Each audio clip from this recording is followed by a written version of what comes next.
অত্যাধিক তাপমাত্রার কারণে রোগীর ব্রেনের মধ্যে আপনার ব্লাড সাপ্লাই কমে যেতে পারে।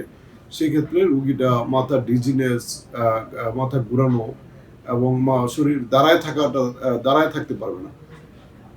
তাপমাত্রার একদম সর্বশেষ দাম হচ্ছে হিট স্ট্রোক, যেটা আপনারা পেয়ে থাকেন অনেক সময়। আপনারা খবর নিয়ে দেখতে পারবেন যে অনেক এই গতকালও কিছু রোগী হিট স্ট্রোকে আক্রান্ত হয়ে হসপিটালে। হিট স্ট্রোক একটা মেডিকেল ইমার্জেন্সি। এক্ষেত্রে আমাদের এই রোগীটা হিট স্ট্রোকে যদি কেউ হয়, তো সেক্ষেত্রে সে দীর্ঘক্ষণ অজ্ঞান হয়ে যাবে এবং ওই রোগীটা হসপিটালে ভর্তি করতে হবে। এটা ইমার্জেন্সি এবং এটা এডমিশন দরকার হয়। এডমিশন হওয়ার পরে পরবর্তী ধাপে আমরা এটার ধারাবাহিকভাবে একটা চিকিৎসা করি।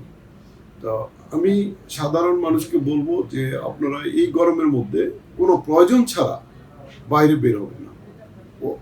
প্রয়োজন ছাড়া অনর্থক বাইরে বের হবেন না। যদিও বের হতে হয়, তাহলে সেক্ষেত্রে আপনি আপনার প্রোটেকশন নেবেন। সেক্ষেত্রে আপনি ছাতা ব্যবহার করতে পারেন। খালি পায়ে হাঁটবেন না। খালি পায়ে হাঁটলে প্রচন্ড পায়ের মধ্যে ফোস্কা পড়ে যেতে পারে, যে ধরনের আমরা ইনফেকশন হয়ে যায় পরবর্তীতে। এবং প্রচুর পানি বা তরল জাতীয় খাবার খেতে হবে। বিশেষ করে রাস্তা যদি বের হয়, সাথে পানি নিয়ে বের হতে হবে। তার জন্য প্রচন্ড সুইটিং হয়, সেক্ষেত্রে পানি খেতে হবে। হ্যাঁ, বিশেষ করে ওরসালাইন খাওয়া যেতে পারে। বাইরে আমরা যে জুসগুলো খাই সেগুলো খাওয়া যেতে পারে। পানি এবং ডাবের পানি খাওয়া যেতে পারে।